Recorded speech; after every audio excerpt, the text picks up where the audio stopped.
wrong, Tom. What was the first record you bought, and how did you feel about music back then? The first record I bought was Dougie Fresh and the Get Fresh Crew, the show. Nice. I was in love with music, I guess. Like, it sounds pretty cheesy, but I was. I've got two older siblings, they're quite a bit older than me, and I think I was lucky and unlucky in the respect that my sister was at art college and she was listening to some pretty cool music, and that's all cool and it sounds good. Now it sounds like I'm probably lying that I used to listen to Dougie Fresh and like Grandmaster Flash when I was like 9-10 years old, but actually when you're that age in the 80s, kids think you're a bit of a freak, so like I said, it was cool but it wasn't. But now, who cares? Yeah. We're here. Yeah. First record, very good. I actually found out that Slick Rick's from around the corner from where I was born in Wimbledon, Yeah. which is pretty cool. He's a Brit. Yeah, had no idea. We claim it. We can claim it. He's claimed. Him and the other. Who's the other? MF Doom. MF Doom. Yeah. He's a Brit. Where's he from though? I think it might be from like Hounslow. Yeah, probably. Some shit. Yeah.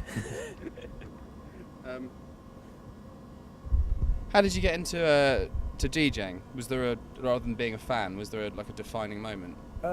There wasn't a defining moment. I think I kind of fell into it because I've never really wanted to do it particularly. I just had lots of mates that did, and I like buying records and thought, I might chance it and try and mix a couple together. And I used to show up at people's house parties and try and play like Iron Butterfly records with like electro and stuff like that, and mix it very badly, and no one seemed to particularly appreciate it. And I think I just plugged away until people started to, I guess. But I've been doing it for 15 years now. I think my first gig was at the Blue Note in Hoxton Square in 1995 for a mate's good birthday. First venue. Yeah, and and I've been at it ever since to varying degrees. What one thing do you regret buying more than anything else? What, record-wise, or No, just anything. in general? Just generally.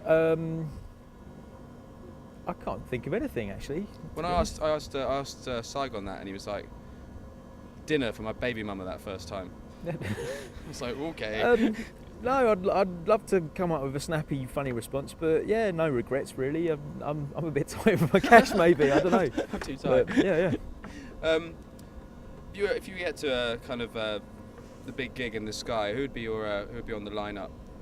Oh God, this could go on for a while. I'll definitely have some dub legends in there. I mean, can they still be live or dead? Live or dead. Okay. All right. Let's start with the definites. I think I'd have a whole free jazz section. So you'd have like Sun Ra be there. I mean, it's debatable whether he's dead or not anyway. So we'd get him. Great Gig in the Sky. We'd get him beamed in from Saturn. Probably get the Art Ensemble of Chicago lineup, including Lester Bowie, even though he's dead. But we'd maybe get Dennis Pavel in to sort of, he could stand in on bass, maybe do a bit of sound. Mad Professor could be there, King Tubby, John Joe, the guy that did all the production and engineering down at Greensleeves in the early 80s, we'd get him in there. Vocals wise, how about, Andy Bay from Gary Bart's and Two Troop? Amazing singer, we'd get him in there. Wow. Oh, Andy Bay spelled B-E-Y. Yeah, I was listening to him today, actually. Yeah. The one that Simon covered. Yeah. But I can't remember the tune. It's brilliant. Yeah, we'd get him in there. In fact, yeah, fuck it, let's just get in Two Troop in. Gary Bart's tooting around the saxophone. It's all getting a bit jazz now, isn't it? Yeah. Maybe we get some post-punk in there. Get Tom Tom Club down. Not with their current guitarist, though, because he sucks. Yeah, that'll do for now. Maybe Bionic from London Posse, because we were talking about him earlier. We'll get Rodney in for good measure to come and do some, do a couple of tracks off the new album. You're going to get stuck on a desert island with a desert island disc, but not like, arrange them, just like a wind-up gramophone and one record. One record on a you've got to listen to it forever. So it's probably 78 as well, isn't it? If you wanted to be strictly, Yeah. maybe it's a magic gramophone that has 33 and 45 that works settings. for me. I'd probably have a copy of Frankie Lyman and the Teenagers, I'm Not a Juvenile Delinquent, on 78, because I got a copy of it and it snapped. Oh. So I'd like that. I'd just listen to that all day long until I was absolutely sick of it, go completely insane, and top myself. Nice. What would you say your proudest moment, or or moments from your DJ career so far? Proudest moments. Proudest moment, maybe a defining moment for you. It's difficult, you know, when you do a lot of it. I think playing Wembley Arena was pretty cool. That was, I know like a lot of people kind of balk at it because I was playing with Hardfire, but I stand by it. We did some good stuff, had a good laugh, and it was the big ending to our touring, because that was pretty much the last gig that I did with them.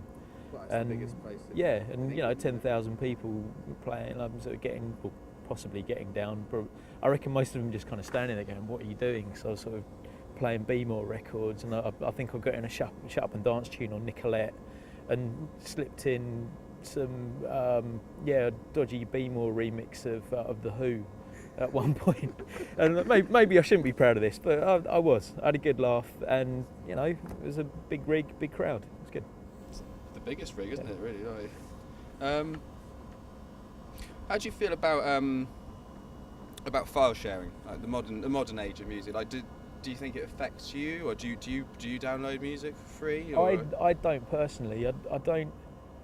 I seem to waste all my time online, either looking on Twitter or Facebook, and I never really check out anything. And but I mean, obviously, I have done. Everybody's downloaded a few things here and there. If there's albums that you just can't find, but in general, I don't really, and it definitely has affected the industry.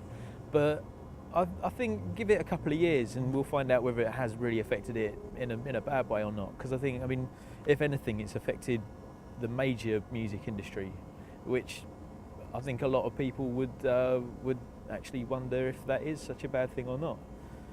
I mean, I found that I came up at a point, I started getting some recognition around the time when people started having problems. So it's like, almost for me, it kind of felt like my career was slightly stillborn, because it felt like it was going to happen, and then the big crash came in and all the record companies started scrimping and saving on sort of remixes and saving on gigs and that kind of thing. So I guess it has affected me a little bit. Yeah.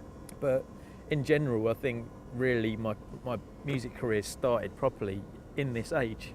So it remains to be seen. I'm kind of excited about what's going on.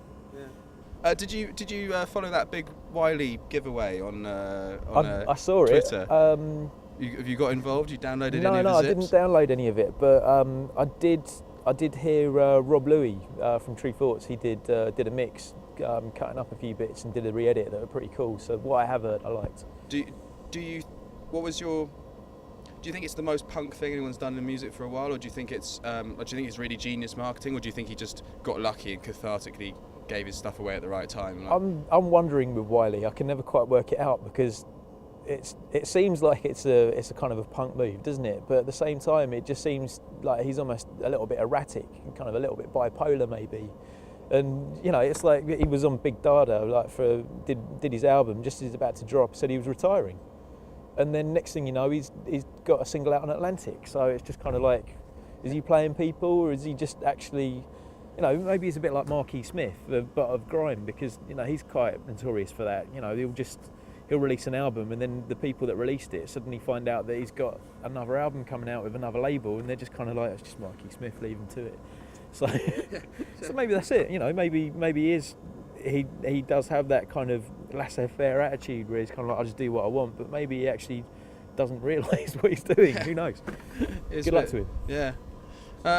It's the wrong Tom thing, because I'm also called Tom, and people are always going like, no, wrong Tom. Is that where it came from, or is it sort of a little bit seedier than that? It was actually, I used to get arrested a lot for things that I didn't do, like years ago, and they had this. My name is Tom Robinson, and they had this like thing. There's obviously a lot of criminals out there called Tom Robinson, and one time the police actually just laughed and went, "Oh, we had the wrong Tom Robinson," and it kind of stuck. And I think my dad actually thought it was particularly funny, and I think I played it up. And at the time, I formed a band called Wrong. And we had a bit in a tune where I actually had the whole band chanting, "You got the wrong Tom Robinson," and it just sort of stuck from there, and it kind of stuck as a DJ name, and it's a name.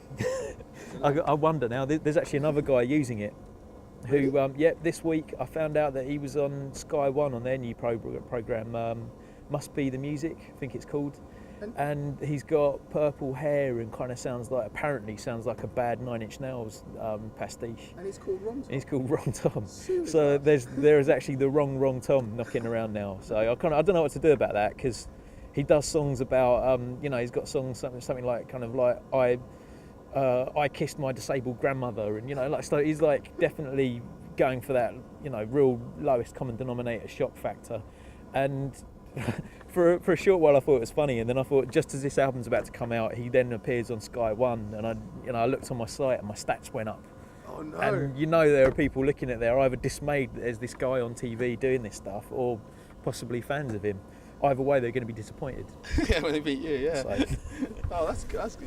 Yeah, he needs a whole lot of lawsuit. So how did because Hardfire was probably the thing that brought you to the sort of mass kind of audience, I guess. I suppose so. I mean, you've been knocking around doing a lot of other stuff before that, but I suppose recently, like, that was the kind of like a defining bit for you. I mean, how did you hook up with them, and how did you hook up with Roots Manoeuvre as well? Well, Hardfire was I actually knew Rich, the lead singer, from just sort of down the pub from around my way, because at the time I lived in Kingston, and I think the short version of the story is he lived next door to my flatmate's boss.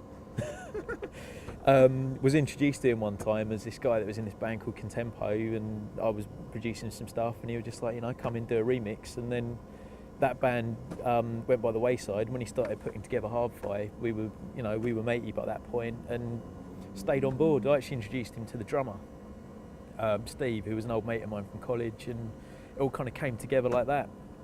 And yeah, he's a top guy, and when it came down to it, they got signed to Atlantic, and rather than what a lot of bands do, they kind of like forget their mates and forget the little people. He brought us on board and let me go on tour with them, and foolishly, who knows? Like, maybe they might have wound up with people playing indie pop and stuff like that before they came on. But he really wanted something that was, that kind of showed what we were listening to rather than what the scene was about at the time. So we weren't just playing other indie pop records like Kaiser Chiefs and that. We were out there putting on old soul records and dance music, Chicago house, Beamer, whatever.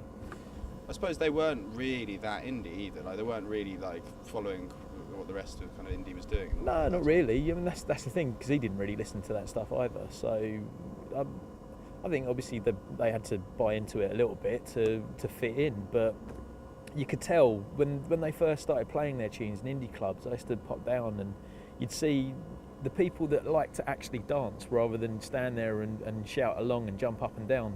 They'd come out and dance to Hard to Beat because it had a bit of a dance beat to it. Whereas you stick on the Kaiser Chiefs and people just sort of bob around or pogo or whatever. I don't know. So yeah. And then Roots Manoeuvre, how did that come about? Was that just the sort of on the scene thing, or? No, I got sent the promo of Buff Nuff, which had no remixes or anything on it, and I really liked it, but I kind of felt like the vocal sounded like it should be on an old reggae backing track, so I dropped them a line and just said, like, if you're up for it, I was quite up for doing a remix just to play out myself. I'll keep it on the down low, and they said, well, how about doing an actual remix, but you've missed this release, but maybe on the next one. And wound up doing the mini album to go with Slime and Reason, and then just stayed in contact. And a good bunch of guys. They kind of came up with the idea of doing a whole album of reworks, and that pretty much brings us up to date. Brings us up to Duppy Writer. Yeah. For those who don't know what a Duppy is, do you want to explain? A Duppy is a former ghost in Jamaican folklore, who I think, forgive me if there are any locals watching this, but I think they generally appear from behind a particular tree and pick on a particular person. So I suppose they're almost like poltergeists. They're like pick on the vulnerable or something like that. So hence Ghostwriter, essentially. Yeah, well, this is it. It was actually Will that runs the label. He came up with the title, and he kind of liked the idea that, obviously, because I was producing the stuff and we're using a lot of old acapellas, then I was effectively like the ghost producer.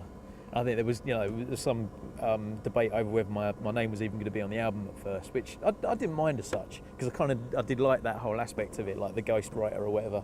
And I think Rodney was cool with it, and it stuck. Nice. Who haven't you worked with that you'd really like to work with? Who could you see yourself being like, produced by Wrong Tom, like that'd be excellent? There's so many artists that I love, because effectively I make music just because I really love other people's music. But at the moment, I actually just want to do my own thing. I think because I've spent so many years producing and remixing, I just think it's about time I made an album's worth of material under my own name, whether that's instrumental or vocal or whatever. I don't know. I used to, do a bit of mic work myself back in the day, but I wouldn't say I was particularly skilled in the arts. So yeah, maybe I won't do that. But yeah, that's my thing at the moment. That I'm going to do Wrong Tom record, and then I'll have a think about it, see who I'm going to, who's up for it next. So I've been pretty lucky. So you is who you'd like to work with? Yeah, me. I'd like to work with myself. So in 6 months, I would have sacked myself, and I'll be back trying to get some work with anyone that will take me. I sort of in the wrong order, I suppose. But your biggest influences, musically or otherwise, would you say, who are they? Actual artists or anyone? Well, I mean, I was going to say musically, but actually maybe just more generally, like who has influenced you? Well, I think first things first. I think it's my sister's boyfriend, Steve Miller, who not the Steve Miller, because my sister's about 14 years older than me, and she's been with him pretty much since I was born. And when I was a little kid, he used to sort of lend us records, and he lent me the first copy of Adventures of Grandmaster Flash that I heard. And I think, the fact that he used to like, everything from sort of early hip hop to post punk to reggae and dub. I think that was one of the first major influences. And then to top it off, my sister, because she listened to a lot of that stuff as well. And my brother, he was into his hip hop, and then later kind of the rave scene. Actually, I think my family, my dad used to listen to Calypso records. Oh, wicked. So that got me into Caribbean music when I was really little. So yeah, I think I could carry on. My granddad was a ragtime pianist. Oh, really? And he used to live opposite me. I used to go over there and sit there like absolutely fascinated by the fact that his hands would just go like this, like plonk on the piano, and I'd be looking at it just like, how is that making music? It doesn't look like it should make a sound, or be anything other than a cacophony. Or playing with the knuckles and stuff. I mean, it was pretty raw what he was doing, and sometimes it's so raw. I mean, he'd cock up. It was like the Les Dawson style of, almost like he had it and then he'd hit a bum note and he'd turn it into part of the song, and you'd hear him like go bugger, sod, and and that actually to me that was part of an old ragtime hit. When I first started listening to ragtime records, I was like, where's the swearing? But I don't know. Okay, so we say family. I like it. Well, I'm going to end off we'll finish up with some London-y ones for the spoon-fed bit. Favourite place to eat in London? Let me see. Do you know, it's really bad. I've been getting loads of chain places recently. God, that's really hard. I spend a lot of time in the diner, as we just did. I think a diner meal. I've definitely got cravings for American feeds recently. That doesn't sound like a real Londoner thing to say, but yeah, if I can get a nice burrito or a good chicken burger and a chocolate malt, I'm sorted. Lovely. And favourite club in London? I think. Maybe split that into favourite club to play at and favourite club to go to. I'm getting a little bit sick of places in London to play at recently. It's kind of. The scene's lost it for me a little bit, but I think Plastic People will always be amazing. The sound system there is great, and there's always a nice little scene. God, what's been good? What's it called? Gramophone was definitely a great place. I haven't been down for a little while just because I was going to Deviation a lot, and then it just got too packed, and I had to kind of just, it was almost, you weren't enjoying being in there because you're just like stuck up against people when you're trying to dance, and really all you could do was go like that. So the shoulder dance. Yeah, recently, I'll have to say I've been enjoying a nice night in. Okay, I was going to say favourite place to go for a pint as well, but maybe that's well, I'm a non-drinker. Ah. I don't drink booze at all. But there is a nice little bar that I was considering going to for this interview before we came across these guys and ended up doing this video. That I always forget the name of the place, but it's either on Greek Street or Dean Street, and you go in like down these stairs, and it's almost like a kind of cocktail bar from a house that, you know, there's room for about 20 people, and it's great. It's just a nice little spot where you can get away from everyone. So that seems to be a recurring theme, maybe from a little bit reluctant to be fully in the spotlight. Well, I don't know if I'm ever in the spotlight particularly anyway, but I just think, you know, it just gets so packed around here these days, and I guess being from London and being around here a little bit too much, it all kind of, I don't want to be like this. I don't want to feel like, oh, I'm getting old and all that, but some things do feel a little bit long in the tooth now and then, and you do want a quiet night. So yeah, for real. Yeah. All right, well, we better wrap it up, I guess. Is there a when's Duppy Writer fully released? Comes out September 6th or 21st if you're in the States. On Big Dada? Yeah, Big Dada Records. And anyone you want to big up or things you want to promote? Just that really, and you know, should really say shout out to the guys at Big Dada and Rodney for giving me the opportunity to mess around with his stuff. You know, it's been good fun, but I'm glad it's over. Not in that way, just the project. You know, it took a while to get it out, so it's here. All right, I'm done.